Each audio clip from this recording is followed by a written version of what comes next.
can tell. One of the unique things about our family, unique, is that a good word? That's a great word. Is that we have 10 children. Lord has blessed us with a quiver full. My name is Jonathan. Anna. Sam. Josh. Sarah. Daniel. James. Caleb. Deborah. I'm Ben. And so far, 5 of the 7 boys are in Boy Scouts. That's how much and how highly we think of the organization. The proposal that the National Board just announced this past week to vote on whether to open it up to openly homosexual youth, but not adult scouters. It seems a little schizophrenic. It's messing up the very sense of what their oath to be physically strong, mentally awake, and morally straight means. On the physically strong, that one's easy. You've got to walk so many miles to achieve the hiking merit badge. Mentally awake, you've got to know the right steps to do first aid to take care of a sprained ankle.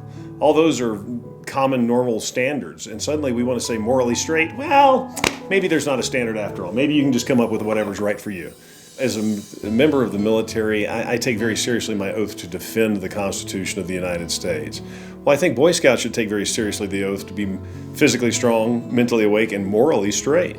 We joined Boy Scouts because we like the leadership model, we like what they teach, we like how they're influencing our boys. And I think if you introduce this whole homosexual idea, it becomes the focus. It becomes the fear. It becomes the awkward situation. And it takes away from what the boys are there for.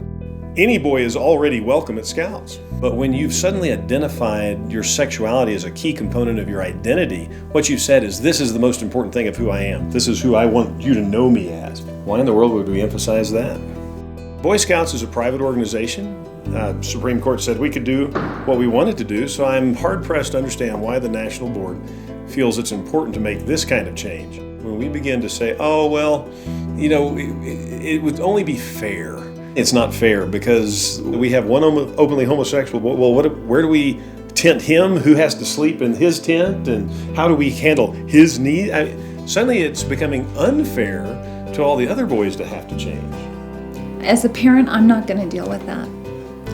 I'm not going to put my boys in that situation to have to deal with those decisions. I will do my best to do my duty to God and my country, to obey the Scout law, to help other people at all times, to keep myself physically strong, mentally awake, and morally straight.